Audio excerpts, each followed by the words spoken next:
option if you feel like they are proficient enough with writing those sounds. When you get to the handwriting part, again, it can be used with paper or pencil. There is a spot in the slide deck that has lined paper. If this is not what your lined paper looks like if you don't have that medial, we used to use handwriting without tiers in KPS, and it had like 2 small lines and then a taller line. I wouldn't use this paper or this slide necessarily for that, because I want it to mimic what they're seeing in writing as well. Does that make sense? So for this slide, we weren't allowed to use this kind of paper. Now, I think this is the paper that comes pretty standard with a lot of early elementary specifically, and so now you could keep it. But if I was going to implement this 10 years ago, I would have to switch out the paper. So sometimes we also use whiteboards. When I was in Emily's room, we learned that we could also use this, because it has the lines in it, which was lovely. Otherwise, the kids were writing them like 6 feet tall, not 6 inches tall, and you couldn't really tell if they were able to write it proficiently or not on lined paper. And so the goal here is that they're saying the sound as they're writing it, to lock it into their long-term memory. And you want to make sure that they're writing it correctly, so the right way, the right size, and using the lines the right way too. Again, this isn't the time to spend like 15 minutes on handwriting instruction. You can give a couple pointers, but it's good information for you to take to writing time, to know what letters you might need to spend more time on as they're writing them together. So you would model how it would look, then you have them write how it looks as they're saying the sound with you, and that's it for letter formation. Then we go into reading words. Still, we're on part 5 or step 5.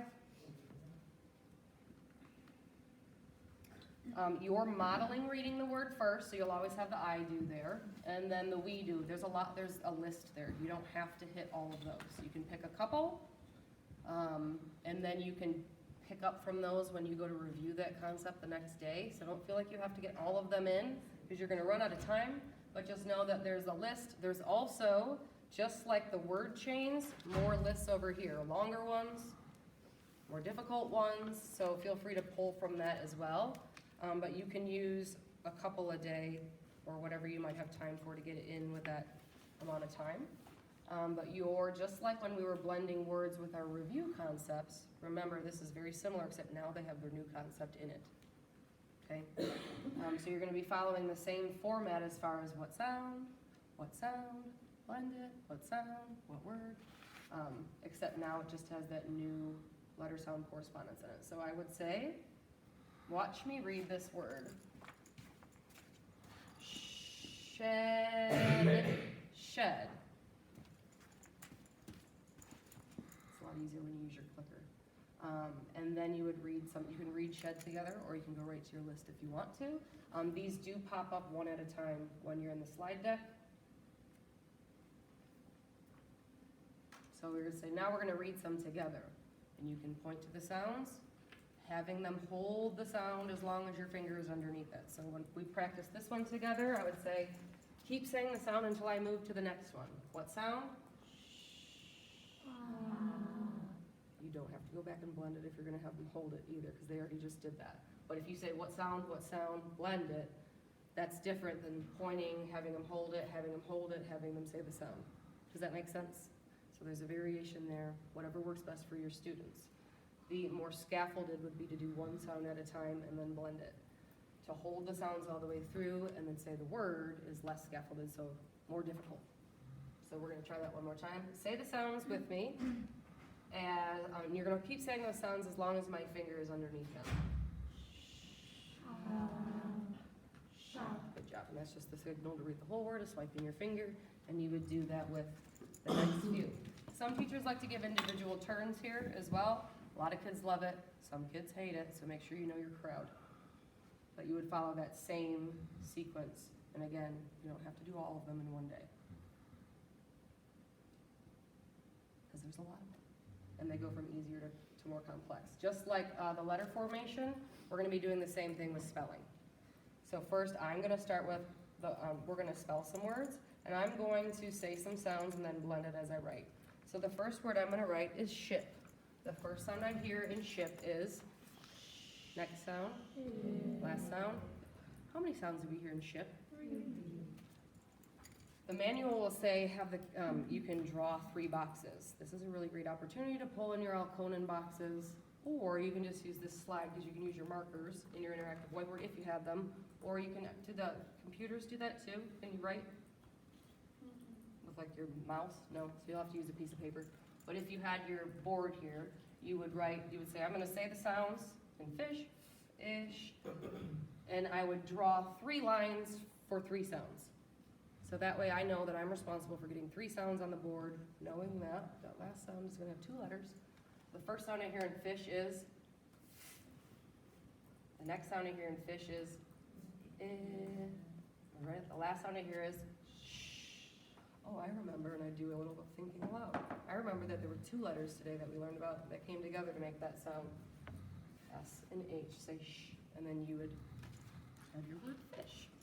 You're gonna have the students do the same thing. So they would need either their writing paper, their whiteboard, and you would have them count the sounds, draw the lines for the sounds. You can also have them push bingo chips if you want to, or you can have them write right inside an Alconin box. Everything you're familiar with like phoneme, graphing, mapping. This is this idea here, but putting it in as a dictation. You don't have to have all the materials with you because they can just draw the lines right there. Make sense? And if I'm understanding correctly, they're doing it with you. The first one, you're doing it. I'm doing it. Mhm. And then they're doing And then they're doing it. it with you, yeah. But I might slowly pull myself out of it, just so I can make sure that they can do it without me. But remember, this is still day 1, if you had it all fit all in one day. And so they have never been responsible for writing that sound before, and so they might need more support as you start it. You could even do some of them together and then pull yourself out too, depending on how many you do. So again, the slides here, you're not gonna be able to write on the slide if it's not on your projector, so you're gonna have to get some paper, or you can use your blending board that has the lines as well.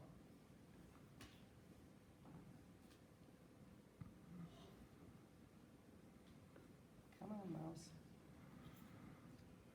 After that piece, we go into the second part, which would be day 2 in the U-Fly book. But are there any questions for the first half?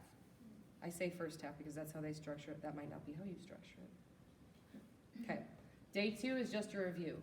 The slides literally pick back up with the S and the H come together to make one sound, like in sheep. You can hear sh at the beginning of, or the SH at the beginning of the word, like in ship. I almost said a different word. Or sheep, or at the end of the word, like in whatever and whatever. And it picks right back up from there. It's meant to be quick, so you don't have to spend a whole lot of time on it. And so you can just review it that way.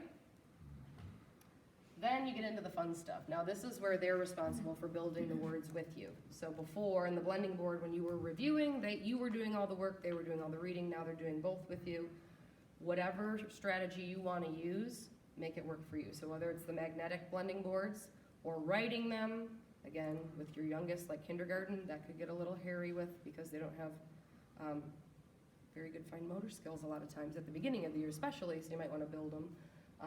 But you can even use those little sand trays and have them write in that if it's not going to be a problem or it's going to cause distractions and be a hot mess. But there's a couple of different things you can do for step 6. The most important thing here, which was a huge learning piece for me, is you're trying to go back and forth between decoding and encoding, which is writing or reading the word. So for example, I'm going to tell them a word that's encoding because they're responsible for writing the letters for it. But then I'm going to tell them what sounds to switch out. They have to figure out the word, which would be the decoding part.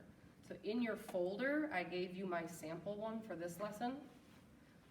And then behind that is I think in the very back actually, is a template.